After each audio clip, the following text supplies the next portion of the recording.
ಒಂದು ಇತಿಹಾಸ ಸೃಷ್ಟಿ ಮಾಡಿರುವಂತಹ ಒಂದು ಅನ್ನ ಛತ್ರ ಅಂತಲೇ ಹೇಳ್ಬೋದು. ಉಜಿರೆ ಶ್ರೀ ಜನಾರ್ದನ ದೇವಸ್ಥಾನದ ಬ್ರಹ್ಮಕಲಶೋತ್ಸವಕ್ಕೆ ಎಲ್ಲ ರೀತಿಯ ಸಿದ್ಧತೆಗಳು ಪೂರ್ಣಗೊಂಡು ಅದ್ದೂರಿ ಚಾಲನೆ ದೊರೆತಿದ್ದು, ಪ್ರತಿನಿತ್ಯವೂ ಸಾವಿರಾರು ಸಂಖ್ಯೆಯಲ್ಲಿ ಆಗಮಿಸುವ ಭಕ್ತರು ಅನ್ನಪ್ರಸಾದ ಸ್ವೀಕರಿಸುವುದಕ್ಕಾಗಿ ನಿರ್ಮಾಣಗೊಂಡಿರುವ ಸುಪ್ರಸಾದ ಭೋಜನ ಶಾಲೆಯು ರಾಜಗಾಂಭೀರ್ಯದೊಂದಿಗೆ ನಿರ್ಮಾಣಗೊಂಡು ಜನಾಕರ್ಷಣೆಗೆ ಕಾರಣವಾಗಿದೆ. ಮಧ್ಯಭಾಗದಲ್ಲಿರುವ ಶ್ರೀ ಅನ್ನಪೂರ್ಣೆಯ ಗುಡಿ ಅತ್ಯಾಕರ್ಷಕವಾಗಿ ಮೂಡಿಬಂದಿದೆ. ಹಾಗಾದ್ರೆ ಹೇಗಿದೆ ಈ ಗುಡಿ ಮತ್ತು ಭೋಜನ ಶಾಲೆ? ಈ ವಿಡಿಯೋ ನೋಡಿ.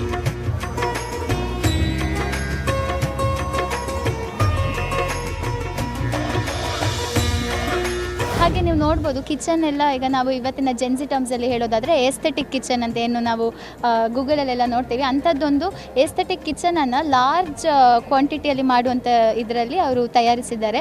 ಹಾಗೆ ಇಲ್ಲಿ ನಾವು ಎದುರುಗಡೆ ನೋಡ್ಬೋದು ರಾಮ ಮಂದಿರ ಅಯೋಧ್ಯೆಯ ಒಂದು ನಮಗೆ ಫೀಲ್ ಬರುವಂಥ ಒಂದು ಇನ್ಫ್ರಾಸ್ಟ್ರಕ್ಚರನ್ನು ಮಾಡಿದ್ದಾರೆ.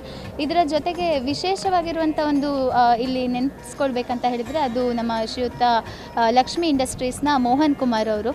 ಯಾಕಂತ ಹೇಳಿದ್ರೆ ಈ ಸಂಪೂರ್ಣ ಒಂದು ಅನ್ನಛತ್ರ ನಿರ್ಮಾಣದ ಖರ್ಚಾಗಿರ್ಬೋದು ಅಥವಾ ಇದರ ಒಂದು ಕ್ರಿಯೇಟಿವಿಟಿ ಐಡಿಯಾ ಆಗಿರ್ಬೋದು, ಇದೆಲ್ಲ ಸಂಪೂರ್ಣ ಅವರೇ ಹೊತ್ತಿದ್ದಾರೆ. ಹಾಗೆ ಹಗಲು ರಾತ್ರಿ ಅಂತ ಇಲ್ಲದೆ ಅವರು ಪ್ರತಿದಿನ ಇಲ್ಲಿ ನಿಂತು ದುಡ್ದಿರೋದನ್ನು ನಾವು ನೋಡಿದ್ದೇವೆ. ತುಳುನಾಡಿನ ಶೈಲಿಯಲ್ಲಿ ನಾವಿವತ್ತು ಏನು ಒಂದು ಹಳೆಯ ಕಾಲದಲ್ಲಿ ಯಾವ ರೀತಿ ತುಳುನಾಡಿನ ಕಿಚನ್ಸ್ ಇರ್ತಿತ್ತು, ಅಲ್ಲಿಯ ಒಂದು ಎನ್ವೈರನ್ಮೆಂಟ್ ಇರ್ತಿತ್ತು ನಾವು ಊಟಕ್ಕೆ ಹೋಗುವಾಗ, ಅಂಥದ್ದೊಂದು ಹಳೆಯ ಕಾಲದ ಕಂಬಗಳನ್ನು ನೋಡ್ಬೋದು. ಹಾಗೆ ಇಲ್ಲಿ ಎಷ್ಟೋ ಜನ ಬಹುಶಃ ಇವತ್ತು ಅನ್ನಛತ್ರದ ವಿಡಿಯೋಗಳು ನಾವು ಸಾಮಾಜಿಕ ಜಾಲತಾಣಗಳಲ್ಲಿ ಸ್ಟೇಟಸ್ ಹಾಕ್ಕೊಂಡು ಅದನ್ನು ಬಹುಶಃ ಬ್ರಹ್ಮಕಲಶದ ಒಂದು ದೇವಸ್ಥಾನ ರೀತಿಯಲ್ಲೇ ಅವರು ಅಂದ್ಕೊಂಡು ಹಾಕೊಳ್ತಾ ಇದ್ದಾರೆ.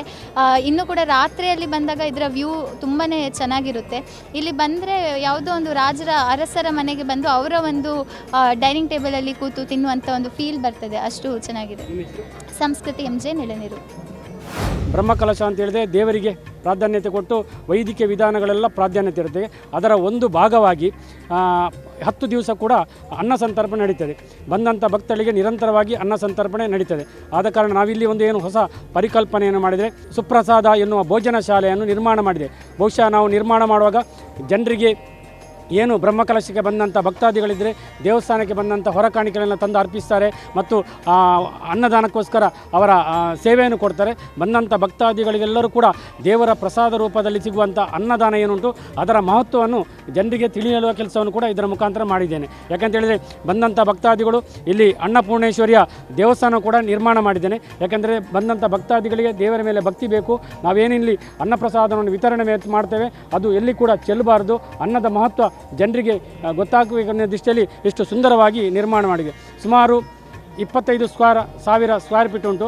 ಒಂದು ಸುಮಾರು 300 ಫೀಟ್ ಉದ್ದ ಮತ್ತು 140 ಫೀಟ್ ಅಗಲಕ್ಕೆ ನಿರ್ಮಾಣ ಮಾಡಿದ್ದೇನೆ. ಸುಮಾರು 750ರಿಂದ 800 ಅಡಿಕೆ ಮರವನ್ನು ಇದಕ್ಕಾಗಿ ಉಪಯೋಗ ಮಾಡಿದ್ದೇನೆ.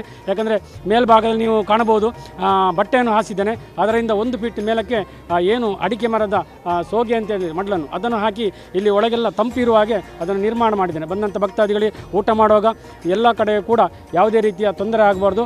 ಮತ್ತು ಒಳಗೆ ಬೆಳಗ್ಗೆಯಿಂದ ರಾತ್ರಿವರೆಗೆ ನಮ್ಮ ಅನ್ನಪೂರ್ಣೇಶ್ವರಿಯ ಮಂತ್ರ ಜಪವನ್ನು ಕೂಡ ಅದು ಆಗ್ತಾ ಇರ್ತದೆ. ಅದೆಲ್ಲ ಬಂದಂಥ ಭಕ್ತಾದಿಗಳಿಗೆ ಒಂದು ರೀತಿಯಲ್ಲಿ ಆ ದೇವರ ಭಾವನೆ ಬರಬೇಕು. ಅನ್ನ ಸಂತರ್ಪಣೆ ಏನುಂಟು ಅನ್ನದ ಮಹತ್ವ ಉಂಟು ಅದೆಲ್ಲ ಜನರಿಗೆ ಗೊತ್ತಾಗಬೇಕು ಅನ್ನೋ ದೃಷ್ಟಿಯಲ್ಲಿ ಇದನ್ನು ಮಾಡಿದ್ದೇವೆ.